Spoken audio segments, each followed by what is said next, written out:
भोलानाथ रे, भोलानाथ रे। ऐसी बजाए बंसी सुध बुध भूले, भोलानाथ रे, भोलानाथ रे। फिर गजब हो गया, गजब हो गया। क्या हुआ? सर से खिसक गई सब सारी, सर से खिसक गई जब सारी, मुस्काए बनवारी वृंदावन आ गए, वृंदावन आ गए। एक दिन वो भोला भंडारी बन के ब्रज बिहारी वृंदावन आ गए, वृंदावन आ गए। पार्वती भी मना बिहारी, ना मने त्रिपुरारी वृंदावन आ गए, वृंदावन आ गए, वृंदावन आ गए, वृंदावन आ गए, वृंदावन आ गए।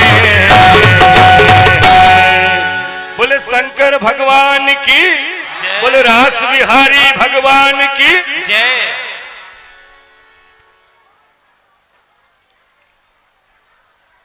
तो भजन के माध्यम से आपने सुना भोलेनाथ पहुंच तो गए और एक स्त्री का रूप भी बना लिया। पार्वती मैया ने आके बता भी दिया कि ये मेरे साथ की गोपी है, पड़ोस के गांव से आई है, बड़ी कह रही थी मुझे भी महाराज पे जाना, मुझे भी जाना, तो मैं उनको ले आई। लेकिन भगवान को शक हो गया। शक क्यों हुआ? अब एक स्त्री की चाल में और एक पुरुष की चाल में फर्क तो होगा। वैसे तो घूंघट है, अंदर बड़ी मूछे की ताव, मूछों पर ताव लगा रहे, चल ऐसे रहे जैसे कोई पहलवान चल रहा हो, बड़ी हट्टी कट्टी एक पहलवान के जैसी, जैसे पुरुष की चाल होती है। महिला चलती है बड़ी इतरा इतरा के, बल खा के, अब वैसी चाल तो थी नहीं। प्रभु को शक हुआ, बोले ये गोपी कुछ अजीब सी लग रही है, कहाँ से आई है? अब बोले तो राज खुल जाएगा, आवाज पहचान ली जाएगी। को पार्वती जी बोली प्रभु ये मेरे साथी आई है, नजदीक के गांव की है। प्रभु ने तब महाराज शुरू किया। महाराज शुरू करके प्रभु ने भोलेनाथ जी की सारी पोल पट्टी खोलने के लिए अपनी बंशी बजाई। बंशी बजाई। अब तक चल रहा था गरबा, सब डंडे ले करके धीरे धीरे नाच रहे थे। भोलेनाथ जी भी इधर उधर जैसे एक गोपी नाचती है स्त्री की तरह वैसे नाच रहे थे, डंडा लेके, डाड़िया जिसको कहते हैं। लेकिन जैसे बस बजी बंसी, और बंसी तो होती ऐसी है कि बस सबकी छुट्टी कर दे। बंसी गई कानों में। अब तक भोलेनाथ धीरे धीरे गरबा कर रहे थे, अब बंसी में ऐसे मस्त हुए कि नाचना छोड़ के अपना तांडव शुरू कर दिया। महाराज ऐसे घूमे, ऐसे फिरे, ऐसे नाचे कि बाबा की दुपट्टा कहीं, बाबा की चूड़ी कहीं, बाबा का लहंगा कहीं, और बाबा कहीं, बाबा का जूड़ा खुला और सारी पोल पट्टी। तब वहां से बाबा को विदा किया। तो ऐसे भोलेनाथ जी आए, उन्होंने भी महाराज का दर्शन किया। सारे देवता आकाश से पुष्प वर्षा किए, ढोल नगाड़े बजाए, बड़ा ही सुंदर महाराज हुआ।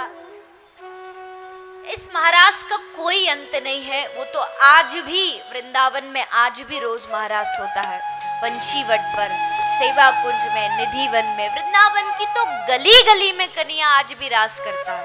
वृंदावन की गली गली में प्रभु आज भी माखन चुराते। बस कोई देखने वाला चाहिए। आज से 5000 साल पहले कन्हैया ने ब्रज में माखन चुराया नहीं, प्रभु तो आज भी चुराते।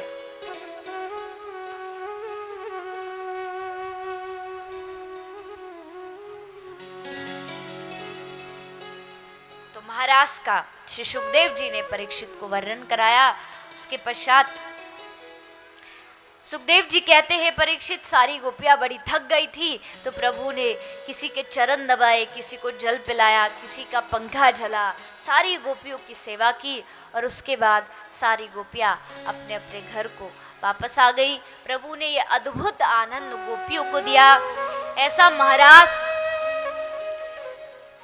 जिसमें हर एक को प्रवेश नहीं मिल सकता, इसमें जिस पर अति कृपा हो जाए, जिस पर प्रभु रीझ जाए, वही इस महाराज में जा सकता है।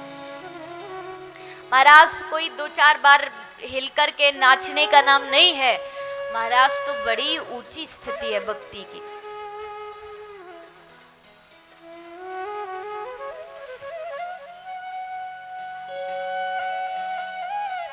सारी गोपियां अपने घर वापस आ गई।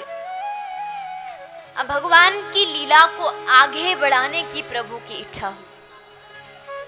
लीला आगे बढ़ाओ, लीला बढ़ाने का समय आया और अब समय आया ब्रज को छोड़ करके जाने की। प्रभु की ही इच्छा से जब महाराज कंस ने देखा, अघासुर भेजा, बकासुर भेजा, पूतना भेजी, तृणाव्रत, सक्तासुर सब मारे गए। अब कंस ने सोचा अब वो कृष्ण ऐसे मरने वाला नहीं है, जितने राक्षसों को भेजूंगा सबको मार के भेज देगा, इसलिए अब की बार क्यों ना कृष्ण को ही मथुरा में बुलाया जाए। यहाँ तो फिर मैं जैसे चाहूं उसे मरवा दूं। निमंत्रण भेजा गया।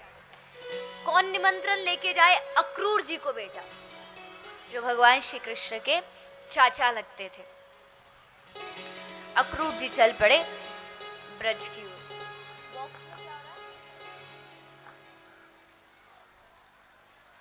कुछ स्पार्क हो रहा है। अक्रूर जी पहुंच गए ब्रज में। ब्रज में बड़ा ही सुंदर माहौल अक्रूर जी को देखने को मिला।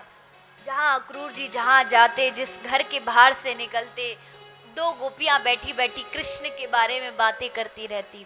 अक्रूर जी के मन में बड़ी इच्छा थी भगवान से मिलने की, और उनके गुणों को सुन के और ज्यादा इच्छा हो गई। ऐसा लगा बस दौड़ चलूं और कृष्ण को जाके गले लगा लूं। फिर मन में विचार आया, अरे नहीं नहीं, कृष्ण कहीं मुझे अपना शत्रु तो नहीं समझेगा, कंस की तरफ से आया हूं। फिर सोचा, रे नहीं नहीं, कृष्ण मुझे शत्रु क्यों समझेगा, मैं तो उसकी भलाई चाहता हूं, मैं उसका चाचा लगता हूं। मन में बड़ी उलझन चल रही थी। सोचते सोचते श्री अक्रूर जी पहुंच गए नंद बाबा के घर। जैसे रथ से उतरे, सामने कृष्ण बलराम खड़े थे। कृष्ण ने जैसे देखा अक्रूर जी आए, हाथ जोड़ा, कहा चाचा जी प्रणाम, आपका हमारे महल में, हमारे घर में स्वागत है। जैसे भगवान के मुख से अक्रूर जी ने चाचा जी सुना, बस मानो किसी ने रसगुल्ला मुंह में खिला दिया। एक तो ठाकुर जी की वाणी इतनी सुंदर है, इतनी प्यारी है, ऊपर से किसी के साथ रिश्ता जोड़ के जब कन्हैया बोल देते ना, जब कन्हैया को गोपी के घर जाके चोरी करनी होती थी तो कन्हैया गोपी के घर जाते एक ही बात बोलते थे, बुआ जी दंडौत। जैसे बुआ जी बोला गोपी भूल जाती थी, बोले मुझे बुआ जी कहा, खुश हो जाती। कोई गोपी खड़ी है, उसके घर पहुंच गए, अरे अरे भाभी, आपको हमारी मैया ने बुलाया है। किसी को बोला, अरे बुआ हमारी मैया आपको बुला रही है, चली जाओ। अब बुआ जाती तो घर का ताला लगा के जाती, कहीं को घुस ना जाए, तो उसको खड़े खड़े बोलते, अरे बुआ यू भतीजो काय दिन काम आएगो, तू जा मैया से मिल के, मैं तेरे घर की रखवाली कर रहा हूँ। और गोपी वहां से निकली नहीं कि घर की ऐसी रखवाली करते, ऐसी करते कि पूछो ही मत। बंदर, कुत्ते, बिल्ली, ग्वाला सबको लेके घर में घुस के मटकी फोड़ी, कहीं माखन खाया, पूरे घर में।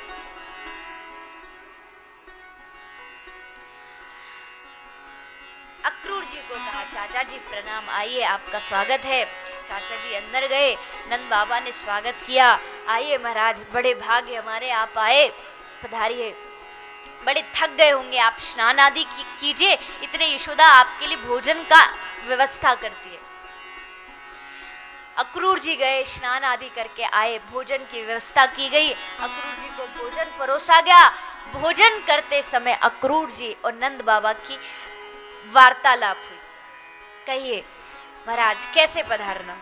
तब अक्रूर जी ने अपना संदेश जो कंस ने भेजा वो सामने रखा। महाराज नंद बाबा, मैं कंस ने भेजा हूं, क्योंकि कंस ने एक मेले का आयोजन किया है, जिस मेले में बड़े बड़े प्रतिभा जिनके अंदर है सबको बुलाया है। बड़े बड़े राजा भी आने वाले हैं, योद्धा भी आने वाले हैं। तो कंस चाहता है, कंस ने बड़े आपके बेटे कृष्ण का गुणगान सुना है, तो वो चाहता है कि आप कृष्ण और बलराम को भी उस मेले में, उस आयोजन में मेरे साथ भेज दें। बस ये सुनना था कि बस नंद बाबा तो वही हाथ से भोजन का जो टूक था नीचे गिर पड़ा। यशोदा मैया भी वही खड़ी की खड़ी रह गई खंबे के पीछे। अरे जिस कन्हैया के बगैर अगर वो एक क्षण के लिए भी दूर चला जाए तो एक क्षण कई सदियों जैसा बीतता था। वो कन्हैया नंदगांव छोड़ करके मथुरा जाए, ये मैया सहन नहीं कर पाई। मैया क्या कोई भी ब्रजवासी सहन नहीं कर पाया। जब पता चला कि ये अक्रूर जो है ये कन्या को लेने आया है, सारे ब्रजवासी बाबा के महल के बाहर खड़े हो गए। अरे कैसे जाएगा कन्या, हम उसको जाने ही नहीं देंगे, ऐसे कैसे चला जाएगा, जाना है तो हमारे ऊपर रथ चला के लेके जाओ।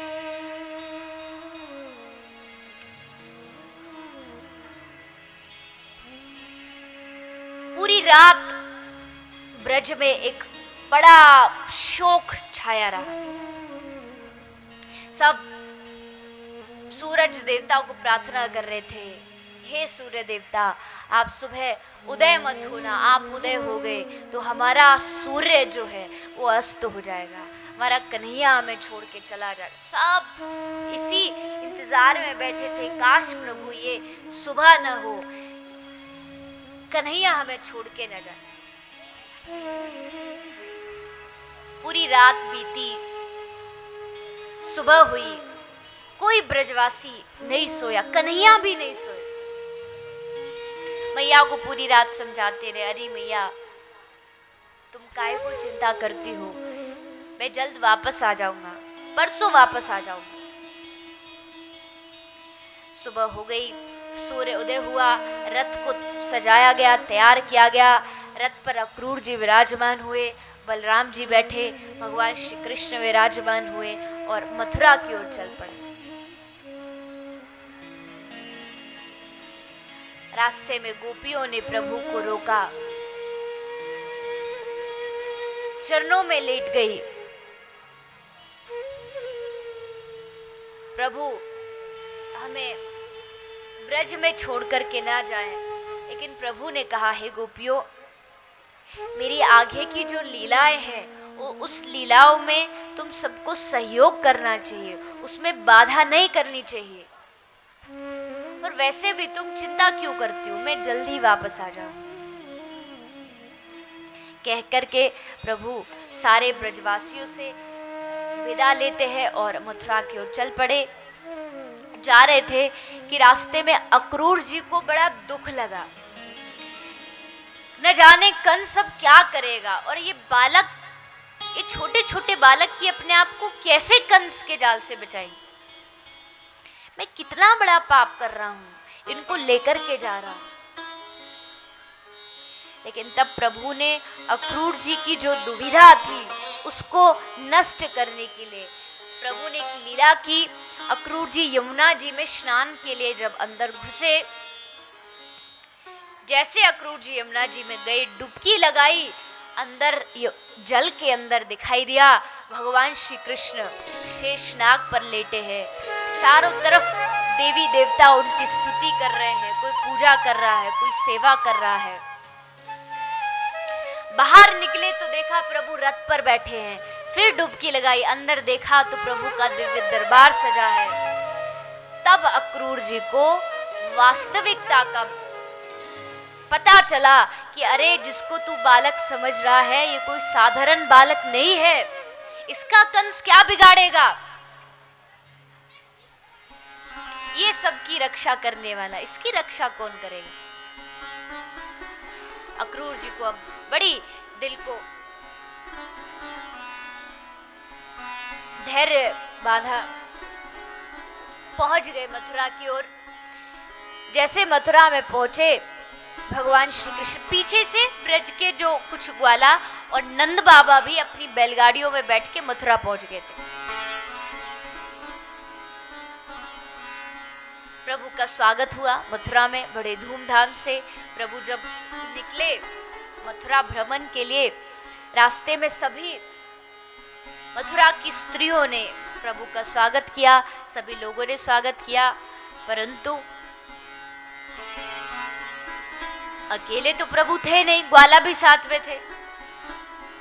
और ग्वाला भी बेचारे ऐसे थे कि पूछो मत, इतने सीधे साधे। किसी की धोती फटी पड़ी है, किसी का कुर्ता फटा है, किसी की पगड़ी टूटी हुई है। सारे ग्वाला बोले अरे कन्हैया देख भैया, इतने बड़े बड़े लोग तेरे निया स्वागत के ताई खड़े हैं, कोई थाली लेके, कोई आरती लेके। अरे भैया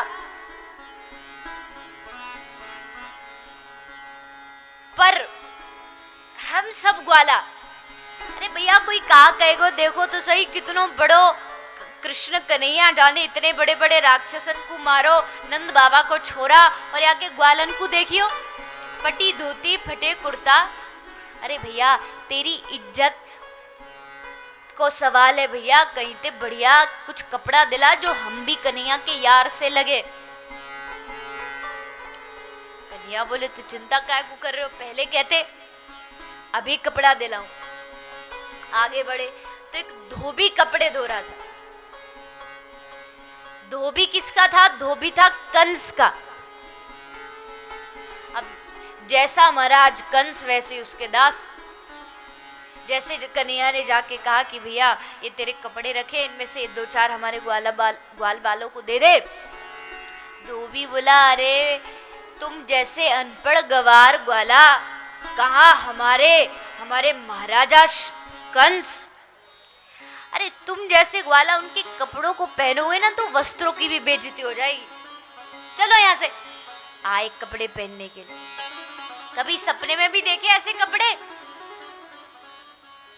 अब तो सारे ग्वाला बड़े गुस्सा हो। एक छोटा सा ग्वाला वही खड़ा तो बोला कन्हैया ये तो तेरी बेइज्जती कर रहे हो और हमारी भी कर रहे हो। ऐसे कर कन्हैया तू या अपने पूतना वाले हाथ दिखा दे, या भी तो पता चले कि कौन ते भिड़ो है। कन्हैया ने तुरंत अपना एक मुस्टिक मुक्का बनाया और जो धोबी खड़ा था, धोबी के सर पर भगवान ने जोर से प्रहार किया। जैसे प्रहार किया वही धोबी का राम राम शब्द।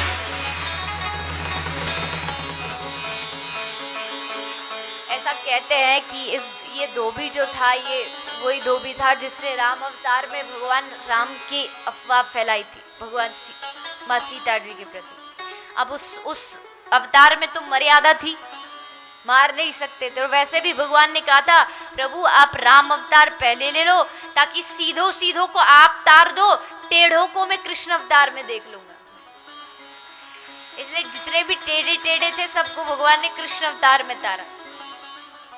इस धोबी ने बड़े, पर धोबी तो अपयश का भागी बना, बाकी थी तो भगवान की लीला।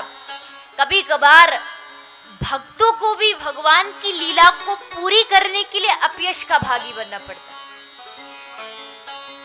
केकई बनी अपयश की भागी। केकई कोई आप क्या समझते? केकई कोई बुरी माँ थी या कोई बुरी स्त्री थी? अरे जिसके गर्भ से भरत जैसे संत ने जन्म लिया वो कोई साधारण स्त्री नहीं होगी। लेकिन प्रभु की लीला आगे की अगर केकई ने वरदान नहीं मांगा होता तो वो पूरी नहीं होती। अगर 14 साल भगवान वन में नहीं गए होते तो आज कोई भी राम भगवान की कथा नहीं सुन रहा होता। अगर रामायण में से उन 14 वर्ष को हटा दिया जाए तो क्या बचता है रामायण? राजा थे राम भगवान, वो तो सबको पता है।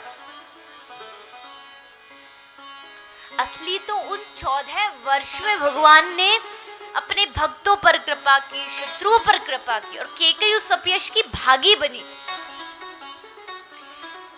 तो वैसे ही प्रभु की लीला को पूरा करने के लिए कभी कभार भक्तों को भी अपयश का भागी बनना पड़ता है। धोबी का उद्धार कर दिया, आप कपड़े दे दिए, भैया ये लो, जिसको जोन सा रंग अच्छा लगे, जो सा कपड़ा अच्छा लगे उठाओ और पहन लो। सबने उठाए, अब पहने। अब कहाँ तो महाराज कंस ऐसे हट्टे कट्टे और कहाँ ब्रज के ग्वाल वाला। वो एक एक कंस की बाह में 2-2 3-3 ग्वाला फंस गए। ऐसा एक कपड़ा की पूरा तंबू बना के एक खुश होके बोला, अरे कन्या बता तो सही मैं कैसा लग रहा हूँ? कन्या बोले, पूरा भूत लग रहा तू, कोई तो देख के और डर जाएगा। ग्वाला बोलो, फिर कन्या अब क्या करे?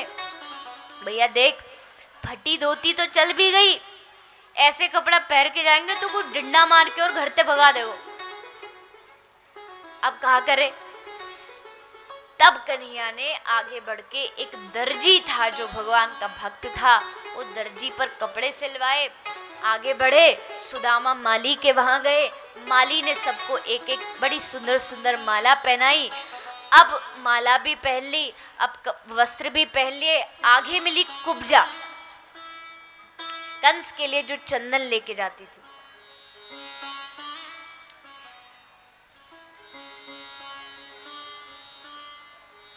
कुब्जा को भगवान ने जाकर के चंदन मांगा। भगवान ने वो चंदन, कुब्जा ने चंदन प्रभु को लगाया। आज तक वो कंस की सेवा करती रही, लेकिन आज भगवान की सेवा की, और जैसे भगवान की सेवा की, भगवान ने अपना चरण कुब्जा के चरण पर रखा, अपना हाथ उसकी ठोड़ी से स्पर्श किया और एक झटका लगाया। कुब्जा एक नव सुंदर युवती बन गई।